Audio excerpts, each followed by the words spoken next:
The Reliant Kitten seemed to have everything going for it. This high miler launched just after 1973 with the fuel crisis when everyone was running around looking for cheap motoring. Its only domestic competition was the 12-year-old Hillman Imp and the 16-year-old Austin Mini, yet it had a fresh modern design crafted out of glass fibre that never rusted. It had a peppy engine that turned this kitten into a bit of a Jaguar, and it was based on the moderately successful Reliant Robin three-wheeler. Yes, everything was going well for the kitten, so why did Reliant only sell about 4,000 of them? Well, if you care to indulge me, sit back, grab a drink, and I'll tell you the story of the Reliant Robin. Or the kitten. Probably the kitten, not the Robin.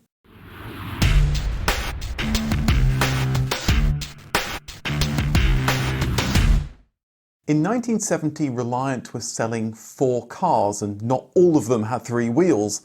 There was the Rebel, a small runabout sold as a saloon or an estate. Then there was the TW9 or 3-wheeler 9, also known as the Ant. This was pitched as a light-duty truck, similar to the sort of thing that had been around for decades. Many examples were little more than overgrown motorcycles. The TW9 filled a gap in the domestic market that wasn't being covered by anyone else and stayed in production until 1987.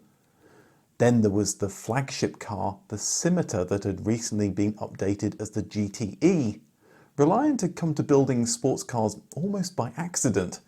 With the encouragement of triplex and their new laminated glass, they produced something radically new, a sports car with estate-like practicality. Using the same 3-litre V6 in the Ford Capri, this was a bit of an underrated gem, both then and now. Reliant wanted to complement the sporty Scimitar with a sporty Rebel, a Rebel GT no less, with a 1.6-litre engine from the Ford Cortina 1600E. It might not produce aerial atom-type performance, but putting a 91 horsepower engine into a car that normally weighed under 600 kilos gave it what some said was similar performance to the Scimitar, and that was part of the reason why it never made it to production. Why buy a Scimitar when you can buy a cheaper Rebel GT? Then there was the Reliant Regal, the car everyone knows in the UK as Del Boyd's van. Reliant badged it as the super van, although I'm not sure there was much that made it super. Maybe its ability to fit into tight parking spaces? The Regal Saloon was good value motoring, a cheap way to move 4 people around without getting wet, especially for motorcycle riders who didn't have a full-blown car licence. After all, the Regal, with its 3 wheels, lightweight glass fibre body and up to 750cc aluminium engine, was officially classified as a tricycle. That's a bit like electric bicycles are still considered to be bicycles today when they have the range and speed of some mopeds. Oh, they're a bicycle because you're pedalling them. I don't think your pedalling is making much of a difference uphill on something that weighs over double a normal bike. That's all electric power. Oh, and while we're looking at rally bikes, shout out that you can still buy a chopper. I'm not sure it's worth the £999 asking price, so you can relive the scary times of carrying someone on the back whilst trying to steer a tiny front wheel with crazy handlebars. Anyway, let's get back on track. The Scimitar might be fun, but it was the Regal that was selling, with over 110,000 low-cost tricycles produced in 10 years. So in the early 1970s, Reliant started designing its successor, the famous Reliant Robin. It was the butt of many a joke, but with petrol prices jumping, it was Robin owners that had the last laugh. The 750cc engine got better fuel economy than other super minis, and the 0 to 60 time of around 20 seconds wasn't terrible either, and better than many of its four-wheeled rivals like the 850cc Austin Mini and the Fiat 126. Reliant were also keen to point out it saved money in other ways. It only needed to be taxed as a tricycle, so £20 instead of £50 for a car. The glass fibre body meant there was less rust repair, and when you needed new tyres, there were only 3 to buy, not 4. Apart from the new rounded shape, the saloon got a rear loading hatch, so it was sort of a hatchback. I mean, it had a hatch and it was on the back. A lighter body meant more luxury inside. There was a sea of plastic, but hey, it was 1973, and it did make the Robin feel more like a car. I can attest it was perfectly pleasant in the back, as a friend's father owned one when I was a kid, and there were 3 of us there rolling around unrestrained by seatbelts in the back. The Robin came out at just the right time, 1973, when it became a lot more expensive to fill up your car. The Robin replaced the Regal, but there was nothing to take the place of the 4-wheeled Rebel. It had sold pitifully badly, but maybe a new version might be a hit. After all, the Mini hadn't been updated since the last Ice Age. The Hillman Imp had been a failure, and what other domestic small cars were on offer in these pre-EEC times when foreign cars had high tariffs slapped all over them? The Robin showed Reliant could make something highly efficient and low cost with a modern body. Why not take the guts of a Robin and add a 4th wheel? Buying or making more parts would make it less expensive to produce this new car and also lower the cost to manufacture the Robin. A 4-wheel car weighed more, and when allied to the Robin's 750cc engine, Reliant found it lacking. So Reliant engineers got to work. They increased its capacity from 750cc's to 850 by merely changing the crank and the rods, so creating an engine with more power for only a little bit more money. It was so good that they added it as an option for the 3-wheeled Robin, reducing the 0-60 time from 20 seconds down to 16. Reliant's new 4-wheeled Super Mini, the Kitten, launched at the 1975 Earls Court Motor Show. Finally, they turned the Robin into a real car. I'm not a puppet, I'm a real boy! On the surface, it looked like a Robin with an extra wheel, and there was a lot that was the same. The rear was almost identical apart from the black bumper. Probably due to cost, the Kitten made do with the Robin's glass hatch to get things in and out of the boot. Unlike the Robin, the rear seat could fold flat, which allowed a good deal of cargo to be posted through the rear window. Inside, it borrowed elements from the Robin, such as the steering wheel and the upper part of the dashboard, but the lower dash was new as the engine no longer needed to avoid the 3rd wheel and so extend into the interior. That gave the Kitten more interior space, although it meant it remained rear-wheel drive, which was a little odd for a new small car in 1975. This was still bare-bones motoring, only the driver's seat reclined, but at least it came with a toolkit. Where the rear retained the Robin suspension, old-fashioned leaf springs, the front got double wishbones designed in-house. The original plan was to make the front look the same as the Robin, but prospective customers didn't like the 4-wheeled Robin looks, so Reliant sought to make it look a little different. To that end, the Kitten got a wider front with a different grille and Austin Allegro rectangular headlights.